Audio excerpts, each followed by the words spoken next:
Ya, terima kasih Anda masih bergabung bersama kami di Market Review. Sebelum saya lanjutkan perbincangan bersama Bapak Iwan Tirta, Direktur Utama PT Sunindo Adi Persada Tbk atau dengan kode saham TOIS. Ada beberapa data yang sudah kami siapkan, tentu saja kami kompilasi dari prospektus perusahaan. Di antaranya adalah mengenai kode emiten sendiri, TOIS, TOYS, dengan saham yang dilepas ke publik sebanyak 425 juta lembar saham atau 29,62% dari modal yang ditempatkan. Sementara untuk kandidat tersendiri ada PT NH Korindo Sekuritas Indonesia dengan tanggal IPO adalah hari ini, 6 Agustus 2020. Harga IPO ada di Rp350 per lembar saham dan dana hasil IPO sebanyak Rp148,75 miliar.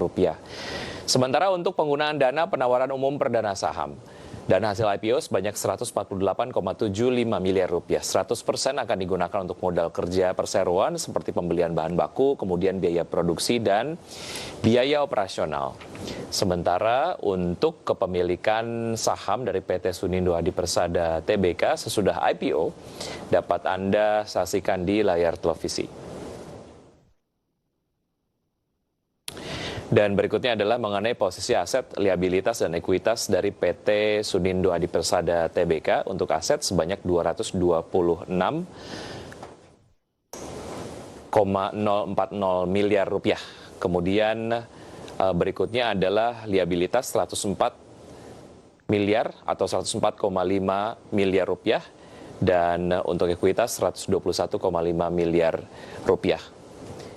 Dan berikutnya adalah ini, oke, baik. Ini data berikutnya kita kemudian akan tayangkan di segmen berikutnya.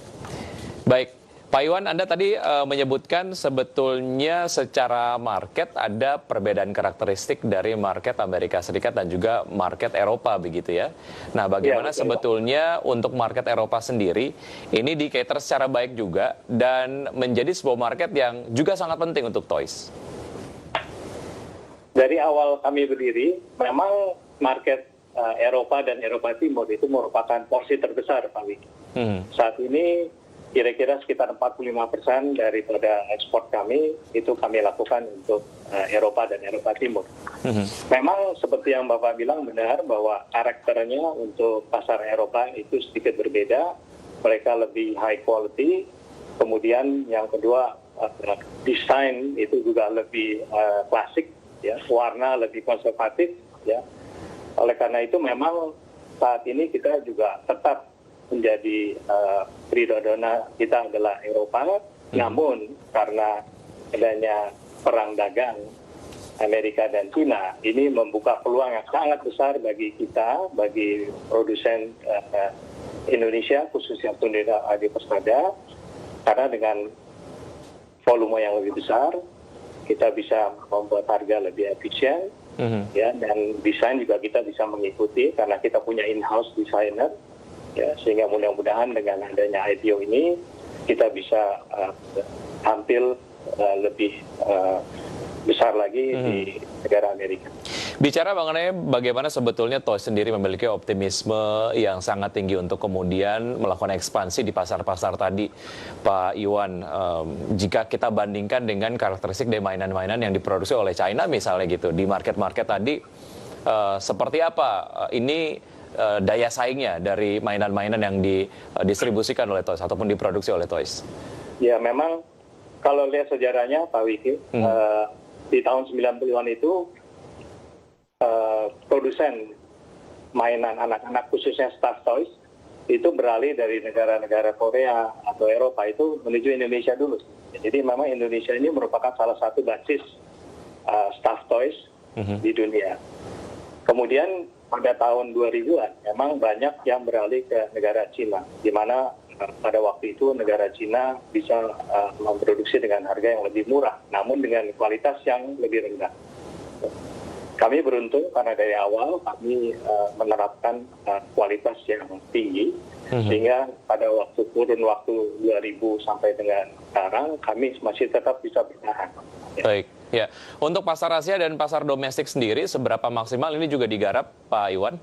Ya, kalau pasar domestik itu kira-kira ada 10% daripada total produksi kami. Kemudian kalau pasar lain, jadi tadi ada pasar Eropa, kira-kira 45%, pasar Amerika Serikat sekitar 33%, jadi ada sisa sekitar 12% itu adalah negara Australia, Asia, dan Timur Tengah, dan Afrika. Ya, Pak Iwan, dari dana hasil IPO sebanyak 148,75 miliar rupiah, ini 100% akan digunakan untuk modal kerja, perseroan seperti pembelian bahan baku, biaya produksi, dan biaya operasional. Pertimbangannya untuk alokasi 100% untuk item-item tadi, apa saja Pak Iwan? Maksudnya Pak Wiki, ya. Kenapa untuk modal kerja gitu ya? Iya, 100% digunakan untuk tadi ada kemudian pembelian bahan baku, biaya produksi, dan juga biaya operasional. Ya, karena memang saat ini kapasitas produksi kami baru mencapai 30-40%, Pak. Ya, jadi memang kalau artinya ada idle capacity sekitar 60-70%, yang jika kita mendapatkan modal kerja, kita bisa meningkatkan sales kita secara signifikan. Baik, Pak Iwan, satu yang juga menarik adalah mengenai saham Toys sendiri dikategorikan sebagai saham syariah, artinya secara segmentasi investor juga lebih luas gitu ya. Nah, prosesnya ataupun mungkin tahap-tahap yang dilalui lah ya untuk kemudian akhirnya dikategorikan sebagai saham syariah. Waktu itu seperti apa Pak Iwan? Dan sejauh mana ini kemudian memberikan sebuah image yang cukup positif juga untuk saham dari Toys sendiri? Ya, pada awalnya memang kami cukup surprise Pak, karena memang penentuan saham syariah itu adalah merupakan ranahnya regulator, yaitu Otoritas Jasa Keuangan. Mungkin dari mungkin dari data-data yang kita submit ke OJK, itu yang antara lain misalnya laporan keuangan, mungkin ada rencana bisnis kami, itu yang menentukan akhirnya saham kami dikategorikan sebagai saham syariah. Ya, ini nampaknya secara segmen investor juga akan lebih luas ya Pak Iwan ya? Benar.